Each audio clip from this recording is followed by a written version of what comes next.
And here goes John. John Karuba. Hey, this Buffalo team, John, I got to tell you, they're going to be pretty formidable in the MAC. And I don't know much about this Toledo team, but I got to say, great team. Murdoch, like you said, is a champ. And, good luck for the rest of the year.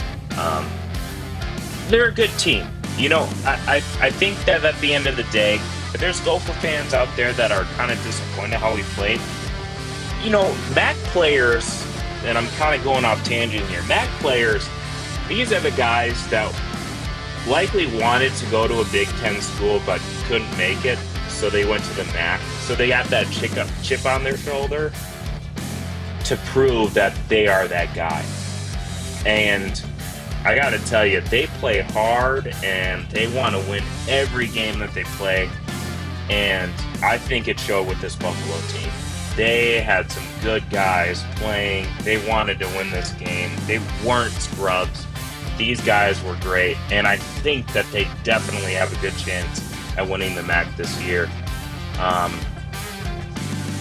Experts are predicting Buffalo against Toledo again to be in the MAC championship, and I think that that's right. This Buffalo team's great, and John, you were right. I think you have a great team this year. So, and thank you for joining us earlier this week on breaking down, this team.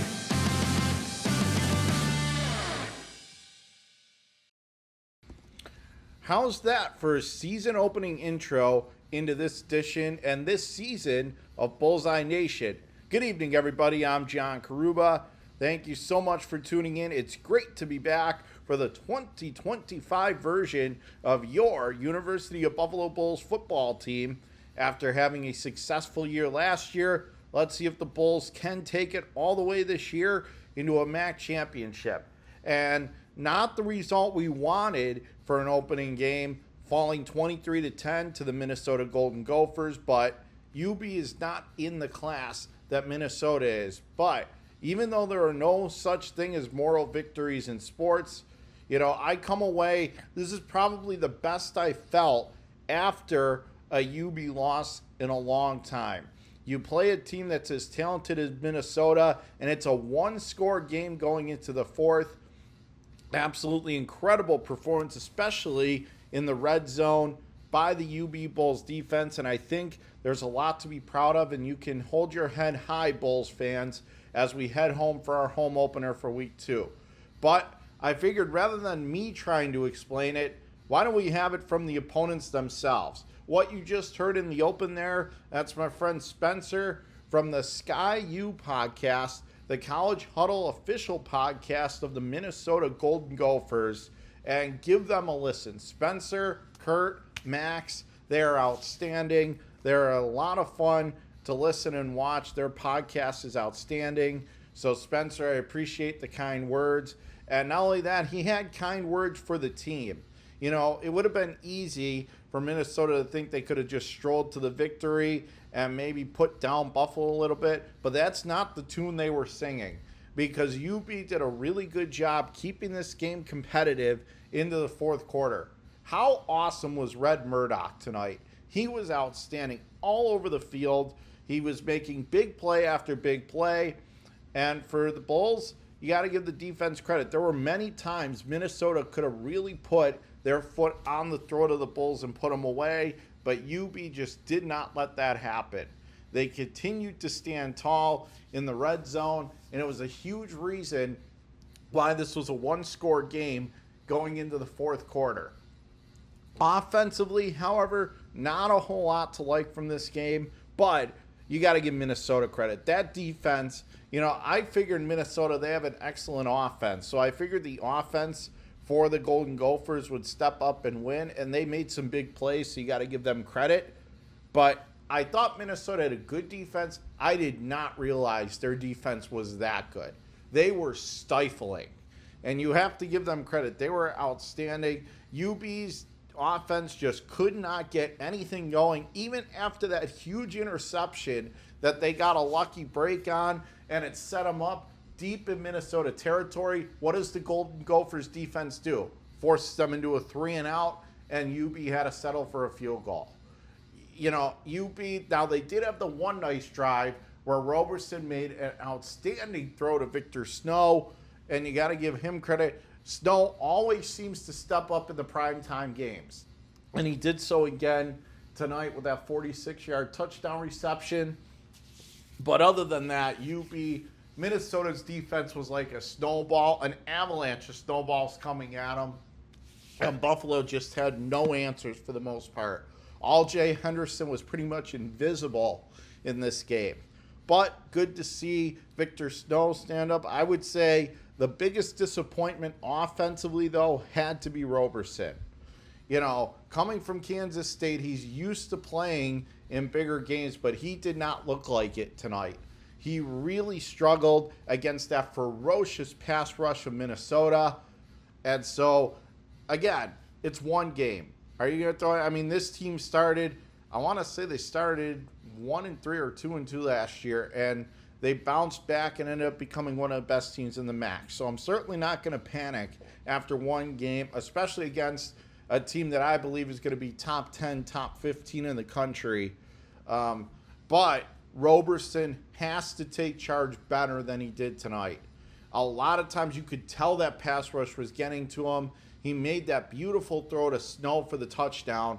But other than that, he really was overwhelmed back there. A little bit surprising and somewhat disheartening to see for a UB quarterback that you're hoping can take him to the next level. But Minnesota, without a doubt, is as good a defense as the Bulls are going to see all year. So in that sense, I think overall, Roberson at least had the one nice touchdown pass, and I believe he certainly will bounce back next week at UB Stadium against a D2 school in St. Francis. And they're going to need to, because UB has a tough schedule here. After the next 2 weeks, they then have to play Troy and UConn, and those are not going to be easy games either. Now, they're not going to be at the level of Minnesota, but they are going to be tough. So really, they need to find a way to beat St. Francis, and then right after that, they get easily the worst team in the MAC in Kent State. They have to go 2-0. They can't be 1-1 in those games. They have to be 2-0 and 2-1 through 3, or they could be looking at a 1-4 or 0-5 start. But given the way UB played today, the intensity, if they can bring that defensive intensity like they did in the red zone against Minnesota today, I don't care who they're playing in the MAC. I don't care if it's Toledo, and I don't care if it's those pesky Ohio Bobcats. If UB plays defense the way they did tonight against Minnesota, they are going to beat anybody in the MAC. So a lot to feel good about after this loss, but ultimately UB does fall 23-10. Coming up, we will get our co-analyst Norm Rodriguez on for his season debut as well. But before we get to that, want to take a look at some team stats here. And this is really where the offensive discrepancies show. First downs in the game, 27 for the Minnesota Golden Gophers. For UB, only 8. Third down efficiency, that also stands out. Minnesota better than 50% on third down, 9 of 16. UB, this is something they're going to have to work on for next week. Only 1 of 11 on third down. Surprisingly, relatively close. Fourth down, UB actually did better on fourth down. UB was 1 for 1. Minnesota was just 1 of 2. But the total yardage, this was ugly. 443 total yards for Minnesota. Only 151 for the Bulls. In terms of passing, 290 yards through the air for the Golden Gophers. 107 for the Bulls. Rushing yards, 153 for Minnesota. 44 for UB. Penalties, this is something else that Coach Lembo's not going to be happy about. 4 penalties for 45 yards for UB. Only 2 penalties for 10 yards for Minnesota. Turnovers, even, 1-1. But the time of possession also tells the story. 38 minutes and 28 seconds for the Golden Gophers, while UB only possessed the ball for 21-32. Roberson in his season debut, again, disappointing. 12 of 20 for a touchdown, only 107 yards. Drake Lindsey, he was very good. And, Spencer brought it up on the Minnesota post game that Lindsey's going to be a stud, and he looked at 19 of 35 for 2 touchdowns and 1 interception. And really, that interception was not his fault. It basically caromed off. One of the Minnesota players went up in the air, and UB just happened to be there to capitalize on it. But that was certainly not on Lindsey at all. And there was even some controversy about it because it did look like maybe Cornell Evans got tangled up with Minnesota players that went up in the air and caused him to trip. So ultimately, the Minnesota defense, though, held UB to just a field goal. So give him credit for that. But overall, Lindsey was outstanding tonight for the Golden Gophers. And now that we have taken a look at the stats, it's time for the one, the only Norm Stradamus, Norm Rodriguez, as he joins us now with his thoughts on this evening's UB lost 23-10 in the season opener to the Minnesota Golden Gophers. Okay, Bulls fans, for the first time since I believe January it was, we get to once again introduce your favorite guest analyst. You know him, you love him, Norm Rodriguez, Norm Stradamus. Norm, thanks for coming on and doing this. And welcome back to this new season of Bullseye Nation. Oh, it's great to be back. Felt like it was yesterday. Absolutely. And, we're talking about a week 1 loss to Minnesota, but as I said in the open, this is probably the most encouraged or best I felt after a UB loss in a long time. I thought defensively they played very well. We'll start. What were some of your thoughts when you look at the stats and breakdown of this game? Well, from what I was able to see, the defense hung tough. You got to give them the credit where credit's due. I actually watched the podcast you were on as a guest, and you guys were predicting 35-17, 34-13, scores of that nature. But 23-10 against a team like Minnesota, nothing to necessarily be ashamed of. But I believe one of the things that really hurt them and cost them a chance to even possibly pull off an upset, their running game was very subpar. It was. All-Jay Henderson, we will get to that. He really did not have much of a presence. You're right. 11 carries, 23 yards, not going to get it done. But I'll tell you who did get it done, Red Murdoch. He was outstanding in the game, and the fact that he, a lot of people were concerned with Sean Dolak graduating. How is Murdoch going to pick up and sort of carry on into this season? Norm, I think it's safe to say he's going to do just fine. Yeah, he finished with 16 tackles and 1 sack. I think you should feel secure. I would say so, too. I think that's a pretty good day at the office. Oh, that's a great day at the office. It really is. But as far as UB goes, they gave up 23 points in total, but that was a 13-10 game going into the fourth quarter. What do you think it says about a team that was obviously a massive underdog coming into the game in a hostile road environment, and they held Minnesota to 13 points for the first 3 quarters? What do you think that says about this team and what they could do this year? I think that shows that they're determined and willing to play against anybody. They have shown in past games over the years we've done this together where even if they came up short on the win column, they still showed the tenacity. They absolutely did. But last year, you look at when they had to play Missouri, which was a top 10, top 15 team in the country, they lost 38-0.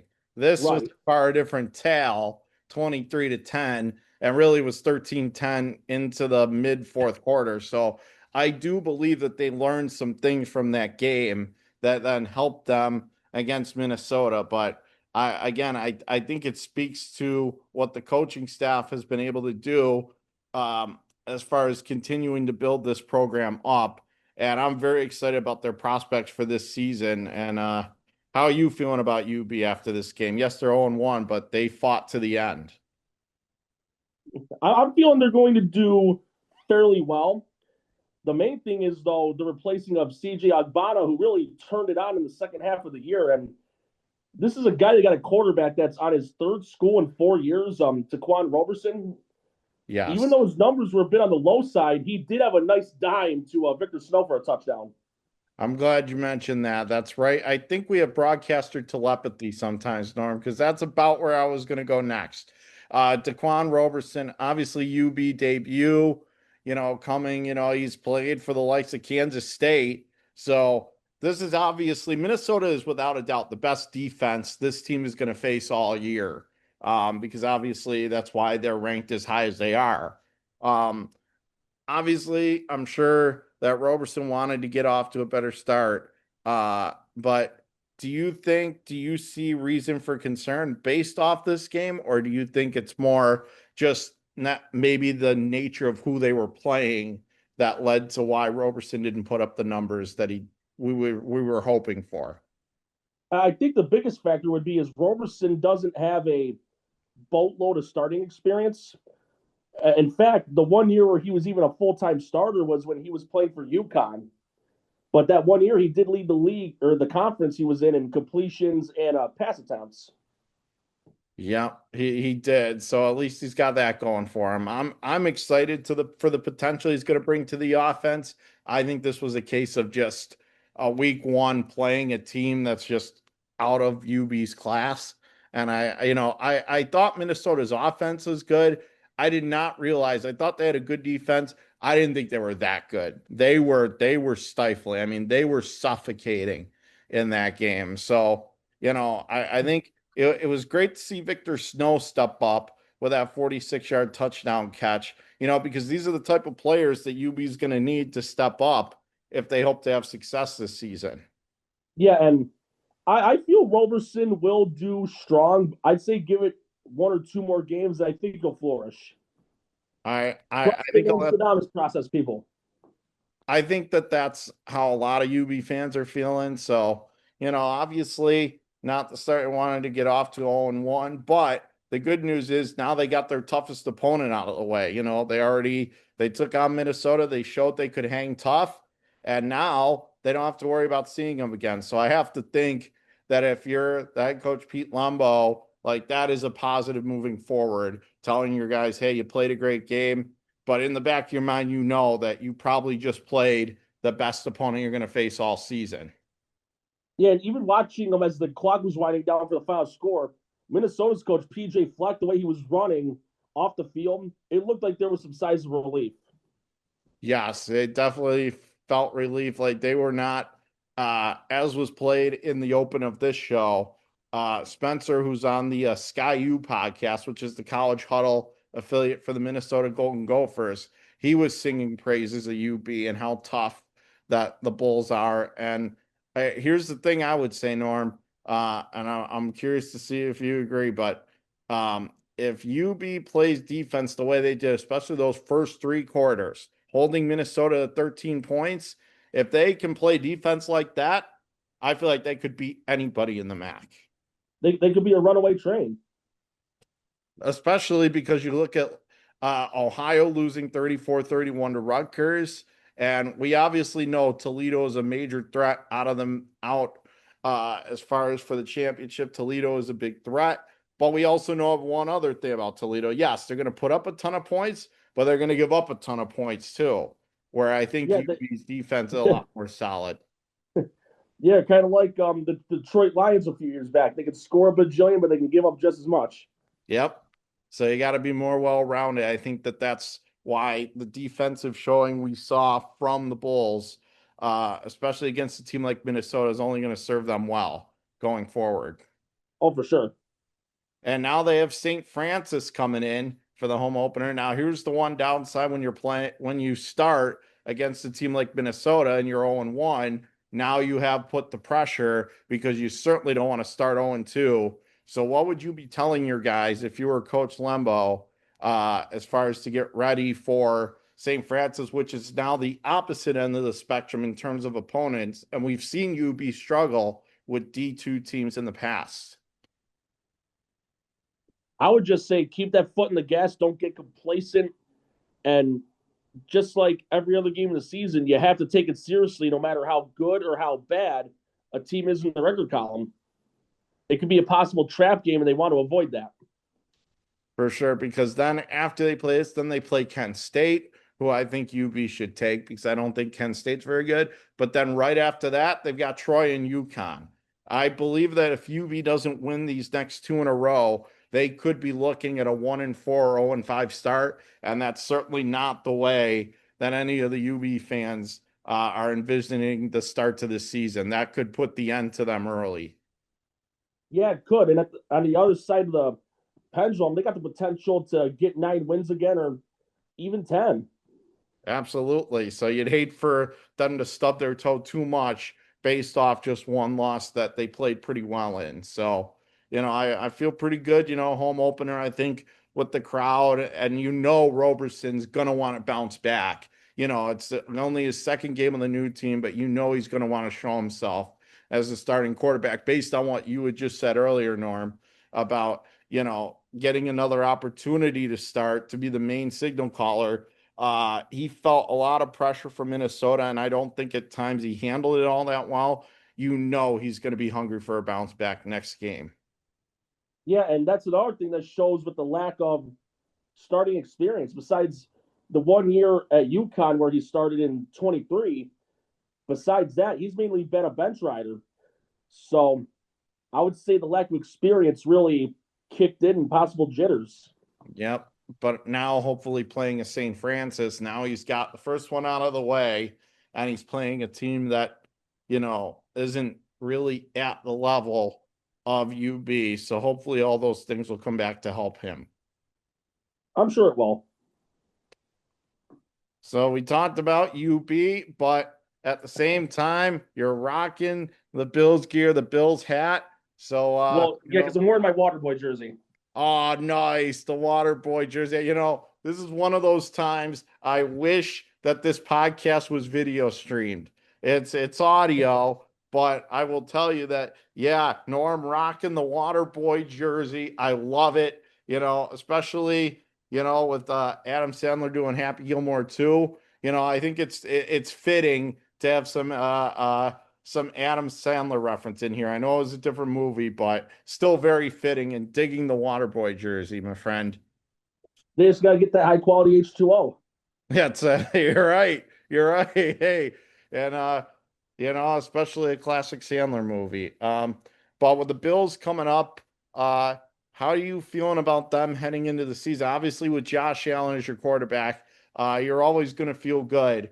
But what are your thoughts, especially week 1? They're going to be taking on a tough Baltimore Ravens team that is going to want some revenge for the Bills knocking them out last year.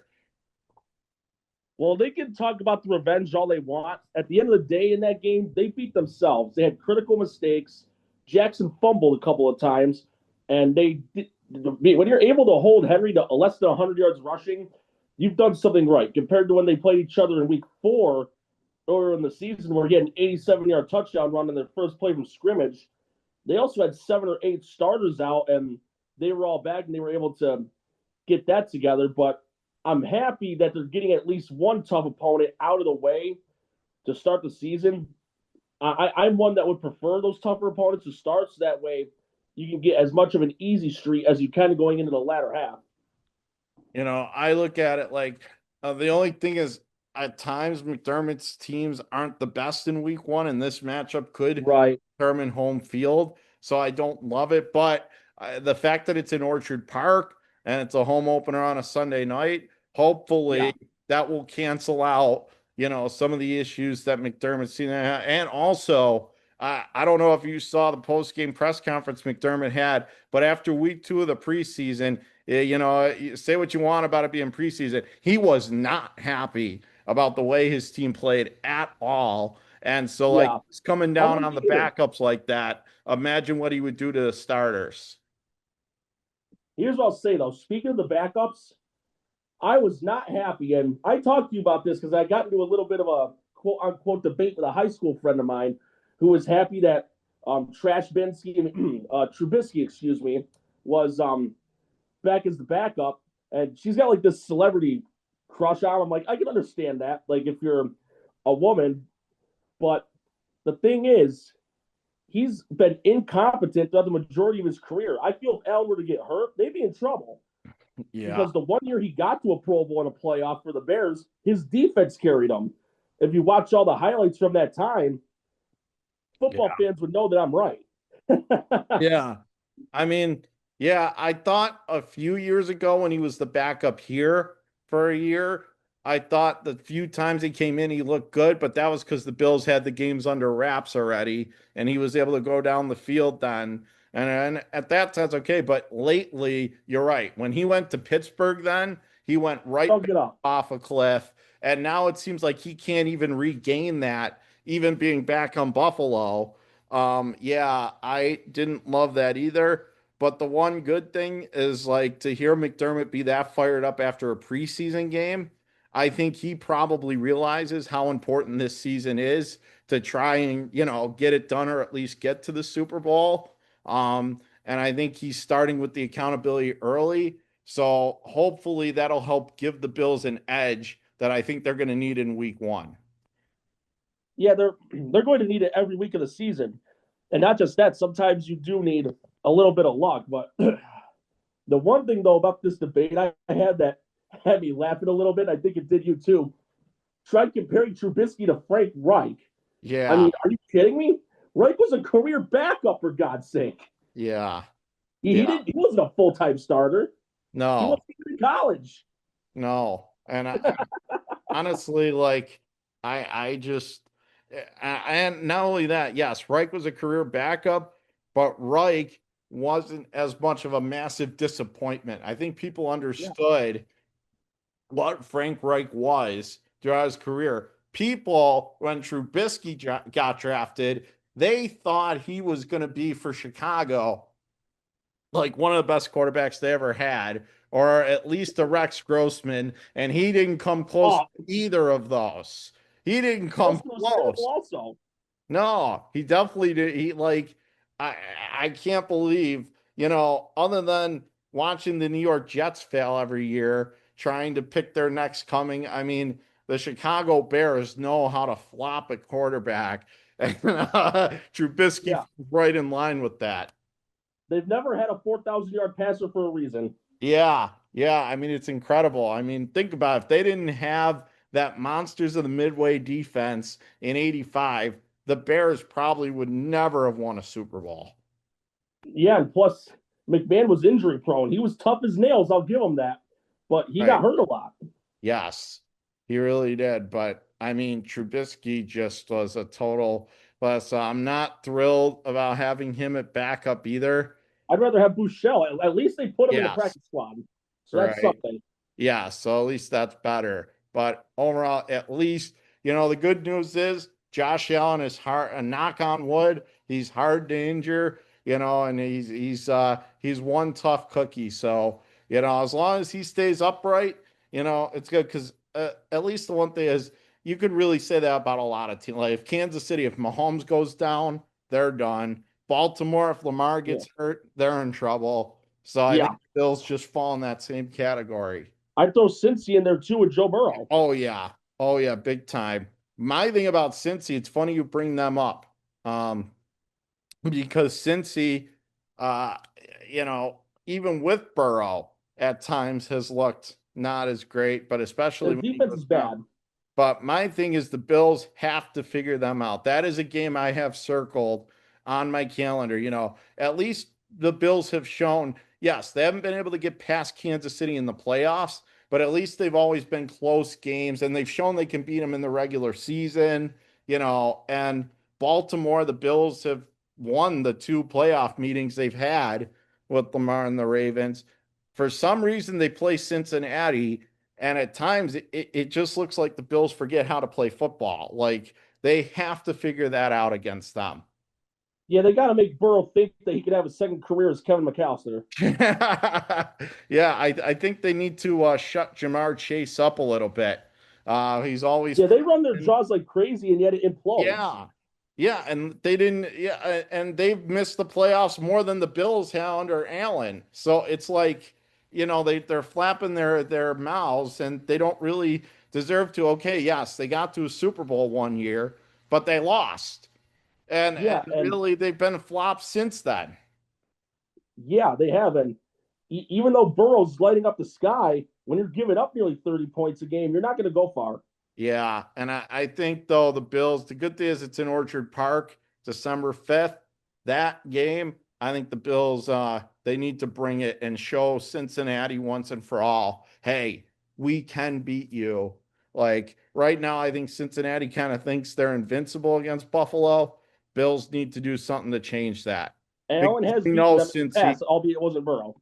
yeah. Because we know one thing, Cincinnati certainly is not invincible. Yeah, they need to beat him so bad. They got to get Ian McNeese out for a special appearance to play the flute for Bungle in the Jungle. Nice. Nice. Love it.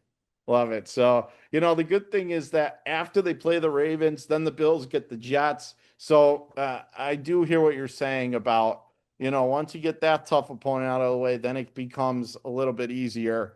I think it sets the Bills up pretty well.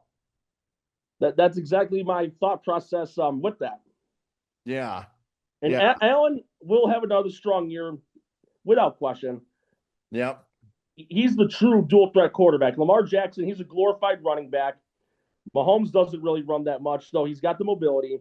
Yep. Burrow's mobility doesn't really use it often. Yeah.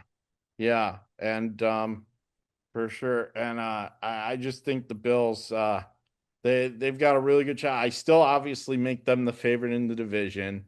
None of the other AFC East teams have done anything to make me question that. Yeah, New England deserves their long struggle with all their scandals. Yeah. The Jets, they call them just end the season for a reason. Yeah. And with the Dolphins, Tua. they look like crap in the beginning, and then look like gods in the middle of the season, and then fall back down to earth at the end. And of course, as you love to say, Tua. Turn the ball over. There you go. I wanted Or you to Tua say it. Glass-Obonoa. That's right. That's right. So obviously the Bills, I still think, are in command of the division. Really, the question comes down to it's time to finally get past Kansas City in the playoffs. Honestly, I would not be opposed if it was a reversal thing, because the last 3-4 times they played each other in the regular season, the Bills won. It was 3 out of 4 years. They won the regular season, but lost to them in the playoffs. Yeah. I would not be opposed if it was a reversal that would happen where they lose in the regular season, but knock them out when it fully matters. Playoff. Yeah. Yeah. I would like to see Mahomes go bye-bye. No Super Bowl again for you. And I would like Taylor Swift leaving Travis Kelce like a bad habit than write a single about it. And then Andy Reid can go eat some more chicken nuggets. Or go back to Philadelphia and have some cheesesteaks. Yeah, that's true. That's true. And then, another game I'm really looking forward to is December 17th or December 27th, Bills Eagles. Revenge. That is going to be a Super Bowl preview, I believe. Possible. That a possible Super Bowl preview. I mean, that would be an insane. I think that's going to be an insane game.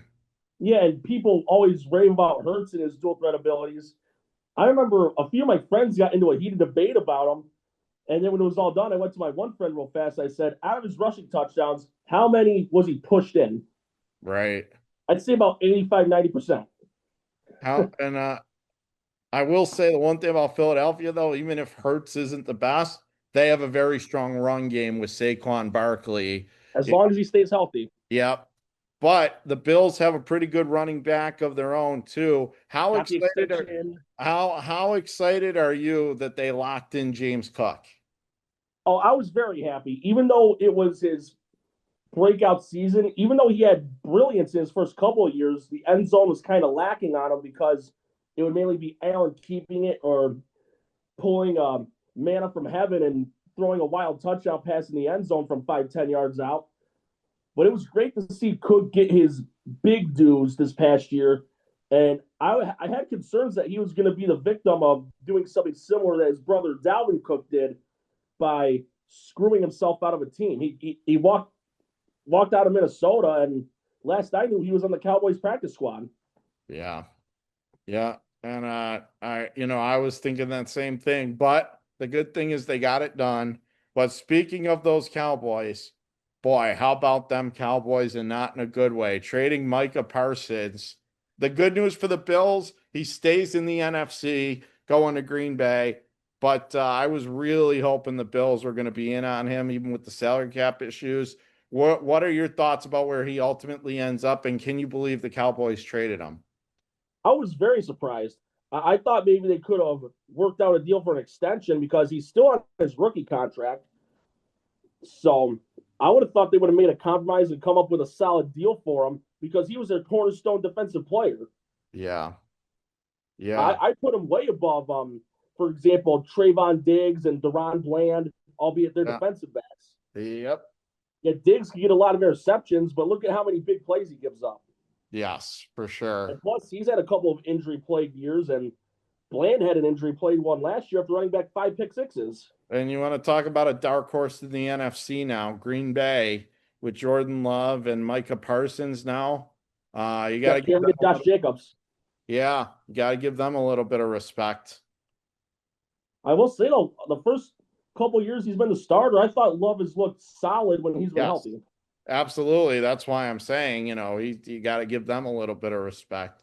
Last thing here, Norm, I know we're talking football, but we are in the home stretch of baseball, and we both enjoy it. And since your team beat my team in the World Series last year, thank you very much. How you feeling about your LA Dodgers right now? I'm feeling they're going to get another deep playoff run, maybe even go back to the series. Only time will tell.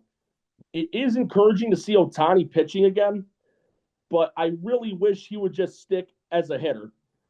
Even when he was beginning with the Angels, just watching the sport, I had concerns about him possibly burning himself out within 8-9 years. Yeah. Thank you. I will say this.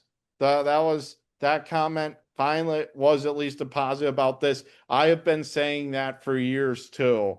Like, he's such a good hitter. Let's not risk injury. And everybody says, well, I'm just a bitter Yankee fan because he didn't sign with the Yankees. No. I might be bitter about it for other reasons, but I'm really not saying this because of that. I'm a fan of the game first. Ohtani is a dynamic offensive player. I'd hate for his career to be cut short because they keep trying to force him to pitch. I know how much the Dodgers are paying him, but you know what? His bat is worth it. Just let him be a hitter. I know he wants to do it, but sometimes you got to save a player from himself. And I think that's what the Dodgers need to do. So I fully agree with you, Norm. Let him hit.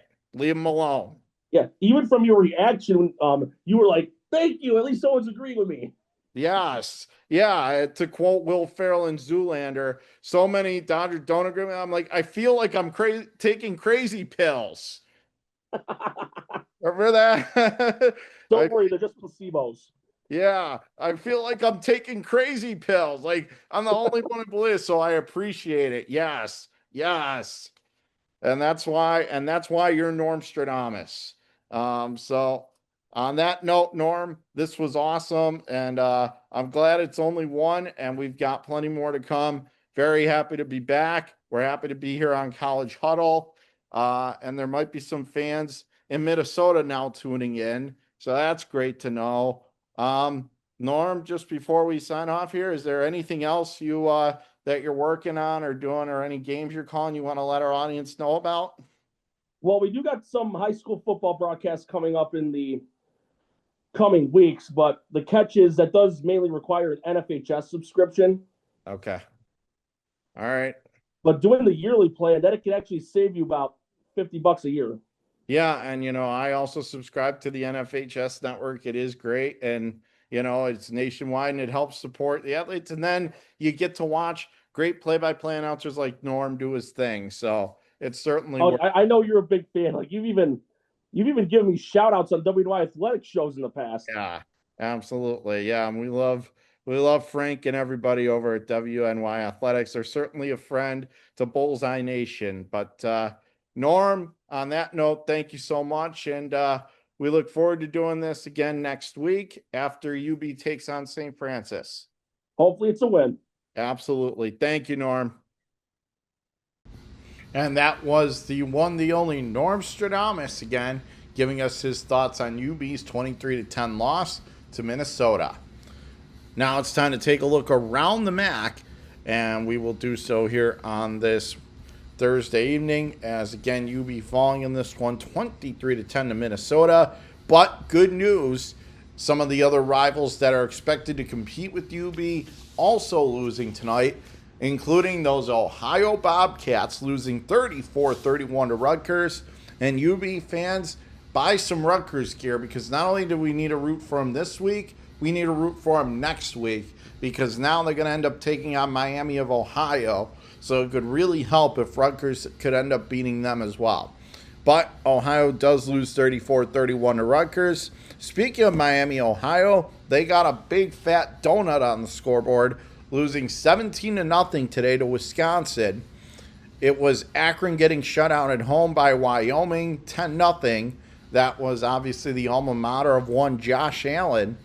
Bowling Green starting off the win 26-7, taking down Lafayette. And that's a tour tonight from around the Mid-American Conference, as UB again falling in this one. So they're 0-1 so far this season. And again, another reminder, the MAC has no divisions for the second straight year. It is just the conference. So again, there's no MAC East, no MAC West. It all comes down to just the conference play. And now that we've looked at the scores, before we sign off, we just want to take a quick preview of what's ahead for UB. They get ready to head home to take on St. Francis, and that will be the home opener on Saturday, September 6th. It's going to be a 3:30 kickoff. You can catch the game with Paul Peck calling it, and alongside Brad Ryder and the rest of the crew on WWKB 1520 in Buffalo. Again, it'll be a 3:30 kickoff, or you can also catch it on the Varsity Network if you're outside the Buffalo listening area. But for UB, they're going to be playing a Division II school. This is basically the exact opposite. You go from punching from above your weight class, having to play Minnesota, which is way beyond your league. Now you're taking on a team that's not nearly in the same league as you are. Now, UB has had trouble in the recent past with some Division II schools, namely Holy Cross losing on a Hail Mary. They lost to Stony Brook on a field goal, so I certainly don't need to remind UB fans of all the pain that Division II schools have caused in the past. But UB seems to be a focused team, and given how well they played on defense tonight and keeping it to a one-score game in Minnesota, I just have to believe the sky's the limit. This UB team is hungry. They looked at tonight, and I believe they're going to look to avenge this loss at home next Saturday against St. Francis. Again, that'll be a 3:30 kickoff, and we will have post-game coverage for you immediately following on Bullseye Nation, the post-game. But for now, that's going to wrap it up on this season-opening edition of Bullseye Nation. My name is John Karuba. One more time, thank you for tuning in, and it's great to be back, everybody. We look forward to bringing you this coverage all season. One more time, your final score in Week 1, it was Buffalo falling to Minnesota by a final count of 23-10. Thanks for tuning in, and we will see you again next Saturday, everybody, right here on Bullseye Nation, proud to be a part of the College Huddle. And again, Spencer, Max, Kurt, and the Sky U podcast, good luck to Minnesota the rest of the season. And we look forward to being in touch. And again, thank you for the kind words in the open. But again, for Bullseye Nation, John Karuba signing off. Good night, everybody.